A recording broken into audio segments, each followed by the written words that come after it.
Hello students, welcome to my video lecture. Today's my topic is thyroid gland function. It includes syllabus of MSc semester 2nd, paper 1st, unit 3rd. Myself Swapna Mishra, assistant professor, zoology, Government Jajwaladev Naveen Girls College, Janjgir CG।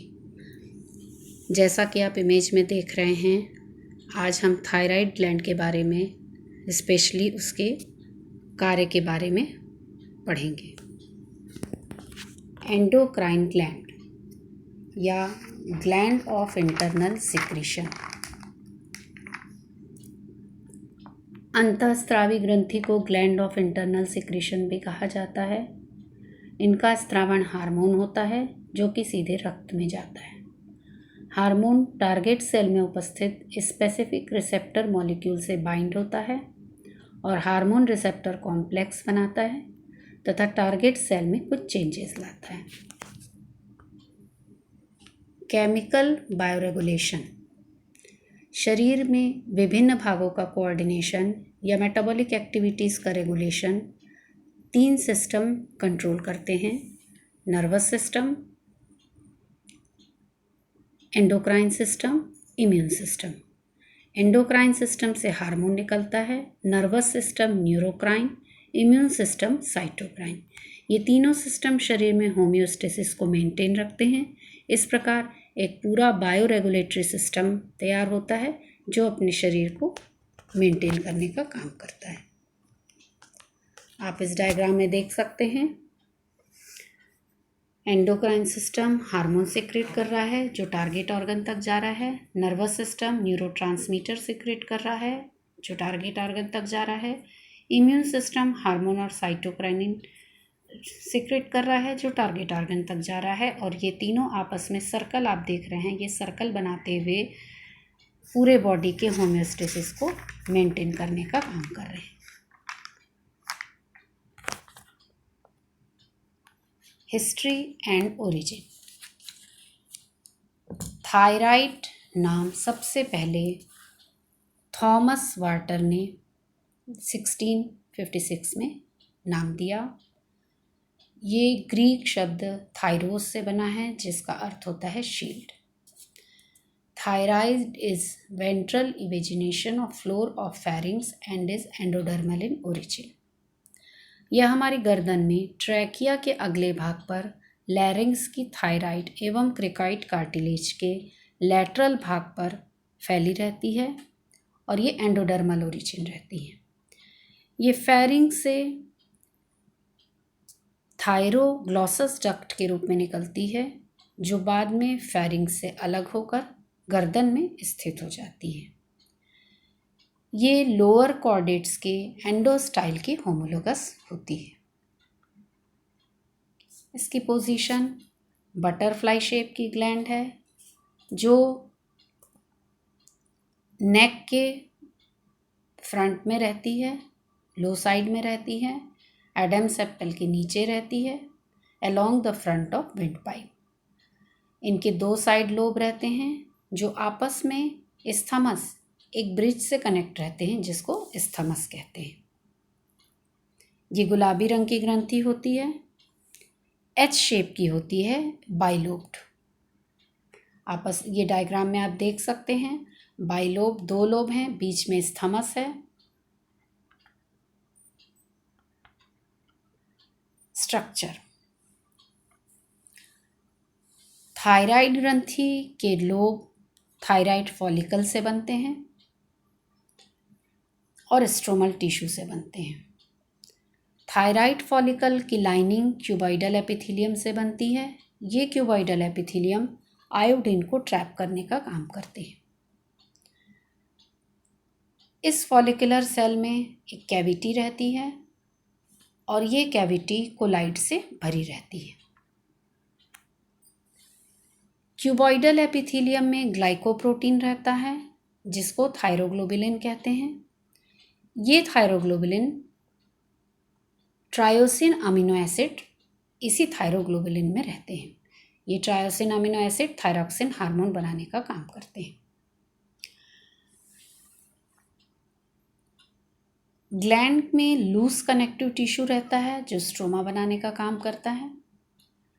Thyroid follicle के चारों ओर parafollicular sales रहती हैं जिन्हें सी sales भी कहते हैं। ये सी sales thyrocalcitonin hormone secrete करती हैं और प्रिंसिपल सेल या चीफ सेल या पी सेल होती हैं वो थायरॉक्सिन हार्मोन सिक्रेट करती हैं। आप डायग्राम में देख सकते हैं इंटरफॉलिकुलर कनेक्टिव टिश्यू, बीच में जो गुलाबी रंग से बना हुआ है ये फॉलिकल्स हैं। फॉलिकल्स का जो मार्जिन है वो क्यूबॉइडल एपिथेलियम से बना है। जो गुलाबी रंग के फॉलिकल्स बने उसके बीच वाले भाग में कोलाइट है जो थायरोग्लोबिन है। उसके चारों ओर जो येलो कलर का पोर्शन है वो पैराफॉलिकुलर सेल्स हैं जिनको सी सेल्स कहते हैं। इसी सी सेल से कैल्सिटोनिन हार्मोन का स्त्रवण होता है और जो बीच में गुलाबी सेल्स हैं उसमें टायरोसिन रहता है। ये tyrosine amino acid thyroxine hormone बनाने का काम करता है। Biochemistry of thyroid hormone. Thyroglobulin और 65% आयोडीन होता है। 1914 में E.C. कैंडाल ने सबसे पहले थायरॉक्सिन हार्मोन के क्रिस्टल्स बनाए। 1927 में हैरिंगटन और बार्जर ने इनका मॉलिक्यूलर स्ट्रक्चर बनाया। Thyroid hormone are derivative of amino acid tyrosine bonded covalently to iodine. जब ये टायरोसिन अमीनो एसिड आयोडीन के साथ जुड़ता है तब थायराइड हार्मोन बनता है। दो प्रिंसिपल थायराइड हार्मोन हैं, थायरॉक्सिन और ट्राईआइडोथायरोनिन। थायरॉक्सिन T4 या L3,5,3-5- टेट्राआइडोथायरोनिन। ये 3,5,3-5 मतलब बेंजीन रिंग में एक रिंग में तीसरे और पांचवें पोजीशन पर है आयोडीन, दूसरे बेंजीन रिंग में तीसरे और पांचवें पोजीशन पर आयोडीन है। इस प्रकार 4 आयोडीन उपस्थित रहते हैं T4 में। Triiodothyronine T3 L3,5,3- triiodothyronine. इसमें एक बेंजीन रिंग में तीसरे और पांचवें पोजीशन पर आयोडीन रहता है और दूसरे बेंजीन रिंग में केवल तीसरे पोजीशन पर आयोडीन रहता है, इसलिए इसको T3 कहते हैं। थायराइड हार्मोन में 2 ट्रायोसिन आपस में लिंक्ड रहते हैं और जो पोजीशन है आयोडीन की, नंबर और पोजीशन, ये इसमें बहुत ही इम्पॉर्टेंट है। ये आप देख सकते हैं इसका मॉलिक्यूलर स्ट्रक्चर। ट्रायोसिन, चूँकि ट्रायोसिन अमीनो एसिड है इसमें COH ग्रुप और अमीन ग्रुप भी होता है। थायरॉक्सिन T4 तीसरे और पांचवें पोजीशन पर, दोनों बेंजीन रिंग में आयोडीन है। ट्राईआइडोथायरोनिन T3, इसमें 3 आयोडीन है। इसी के साथ रिवर्स T3 भी बनता है जो कि इनएक्टिव होता है।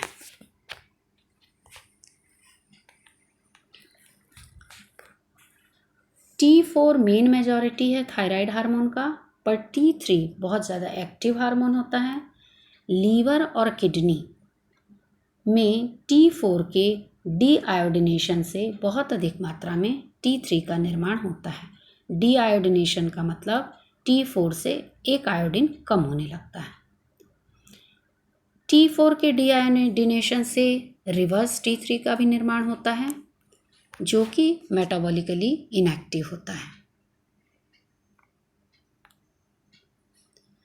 थायराइड से 3 प्रकार के हार्मोन रिलीज होते हैं, triiodothyronine T3, thyroxine T4, calcitonin. T3 और T4 थायराइड फॉलिकल से सिंथेसिस होते हैं। कैल्सिटोनिन का सिक्रीशन पैराफॉलिकुलर सेल्स जो पीछे पढ़ चुके हैं सी सेल से होता है। अब फंक्शन ऑफ कैल्सिटोनिन। कैल्सिटोनिन में 32 अमीनो एसिड पेप्टाइड हार्मोन है जो कि कैल्शियम होम्योस्टेसिस को मेंटेन करता है, ब्लड में फास्फोरस की मात्रा को रेगुलेट करता है। ये ब्लड के कैल्शियम को लोअर करता है। इस प्रकार ये पैराथायराइड हार्मोन के प्रभाव को कम करता है। ये ब्लड में फास्फोरस की मात्रा को भी कम करता है। अब ये ब्लड में कैल्शियम की मात्रा को किस प्रकार कम करता है? सबसे पहला point, inhibiting the activity of osteoclast bone cell and release calcium into circulation by degrading bone matrix. Osteoclast ऐसी सेल्स होती हैं जिनमें बहुत सारे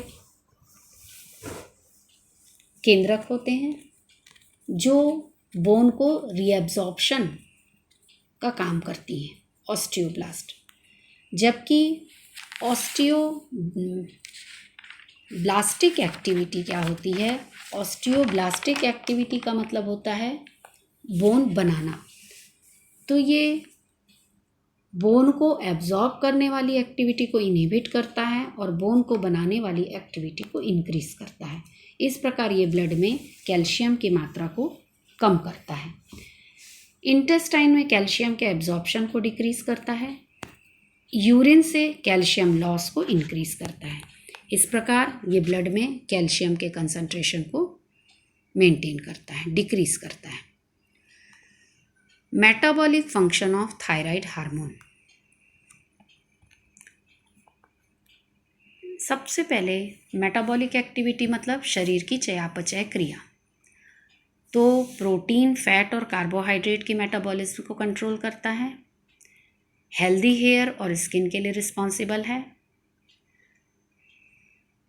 बॉडी टेम्परेचर को इंक्रीज करता है और एनर्जी प्रोड्यूस करता है। शरीर की बेसल मेटाबॉलिक रेट को मेंटेन करता है। ग्लूकोज के एब्जॉर्प्शन की दर को बढ़ाता है। अब ये कैलोरीजेनिक इफेक्ट क्या होता है? T3 और T4 को मेटाबॉलिक हार्मोन भी कहते हैं क्योंकि यह शरीर के BMR को मेंटेन करता है। जब T3 और T4 माइटोकॉन्ड्रिया में उपस्थित इंट्रासेलुलर रिसेप्टर से बाइंड होते हैं, जुड़ते हैं, तब न्यूट्रिएंट्स का ब्रेकडाउन होता है और ऑक्सीजन रिलीज होती है। फूड मटेरियल का ब्रेकडाउन होता है और ऑक्सीजन रिलीज होती है। ये ऑक्सीजन उपयोग में आती है ATP के बनाने में। ग्लूकोज के ऑक्सीडेशन में जो जीन इन्वॉल्व होते हैं उनका ट्रांसक्रिप्शन को T3 और T4 इनिशिएट करते हैं। इसका मतलब ग्लूकोज का ज़्यादा से ज़्यादा ऑक्सीडेशन करते हैं। इस प्रक्रिया में भी ATP का निर्माण होता है, पर ज़्यादा मात्रा में एनर्जी रिलीज होती है। इसलिए इस प्रक्रिया को, फूड मटेरियल के कैटाबॉलिक प्रोसेस को कैलोरीजेनिक इफेक्ट कहते हैं, जो कि शरीर का ताप बढ़ाने का काम करती है।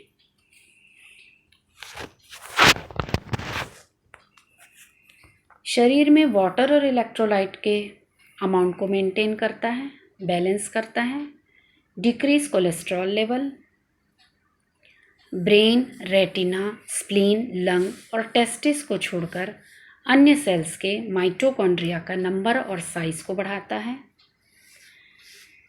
लीवर में कैरोटीन से विटामिन A के कन्वर्जन के लिए ये बहुत रिक्वायरमेंट है। पिट्यूटरी ग्लैंड में प्रोलैक्टिन और ग्रोथ हार्मोन की सिंथेसिस के लिए थायराइड हार्मोन आवश्यक है।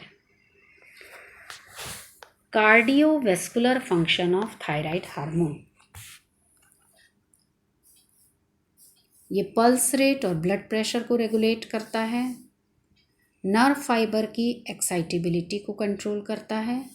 नर्व स्टेबिलिटी को रेगुलेट करता है। सेल में ऑक्सीजन कंजम्पशन को इंक्रीज करता है।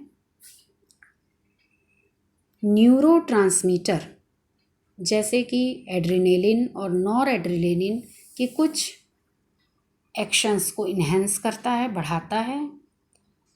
इरिथ्रोपोएसिस की क्रिया को सपोर्ट करता है। इरिथ्रोपोएसिस मतलब रेड ब्लड सेल्स का फॉर्मेशन, इसको ये सपोर्ट करता है। Developmental function of thyroid hormone. भ्रूण में प्रोटीन के निर्माण के लिए हार्मोन का नियत मात्रा बहुत ही आवश्यक होती है, इसलिए यह हार्मोन ग्रोथ और डेवलपमेंट के लिए भी बहुत ज़्यादा महत्वपूर्ण होता है। थायराइड हार्मोन का रिप्रोडक्टिव हार्मोन के साथ इंटर रिलेशनशिप होता है, इसीलिए ये रिप्रोडक्शन को भी प्रभावित करता है। ये शरीर की प्रॉपर ग्रोथ के लिए बहुत ज़रूरी है। सेक्सुअल मैच्योरिटी और डिफरेंशिएशन को ये इंड्यूस करता है। फिजिकल ग्रोथ के साथ साथ मेंटल ग्रोथ को भी ये प्रमोट करता है। गुडरनैबिश के अनुसार 1912 के अनुसार मछली और एम्फीबियंस में ये मेटामॉर्फोसिस को प्रमोट करता है, क्योंकि ये टिश्यूज़ और सेल डिफरेंशिएशन को स्टिमुलेट करता है। इस प्रकार हमने देखा कि थायराइड अपने शरीर के लिए, अपनी बॉडी में बहुत मेन रोल प्ले करता है। शरीर के बहुत ही महत्वपूर्ण अंग हैं जो हार्ट, ब्रेन, लीवर, किडनी और स्किन, इनके फंक्शन को इन्फ्लुएंस करता है। Ensuring that the gland is healthy and functioning properly is vitally important to the body's overall wellbeing. इसके इतने महत्वपूर्ण फंक्शन के साथ साथ ये बहुत आवश्यक है कि ग्लैंड हेल्दी होना चाहिए और प्रॉपर फंक्शनिंग करना चाहिए। इसके अगले पार्ट में, लेक्चर के अगले पार्ट में हम थायराइड ग्लैंड के डिसऑर्डर के बारे में जानेंगे कि इतने अच्छे फंक्शन होने के अलावा वो जब उसके डिसऑर्डर क्या क्या हैं। इस लेक्चर को तैयार करने के लिए मैंने जिस बुक्स का इस्तेमाल किया है उसके रेफरेंसेस ये हैं। मैंने जो इमेज का इस्तेमाल किया है वो गूगल इमेज से लिया है।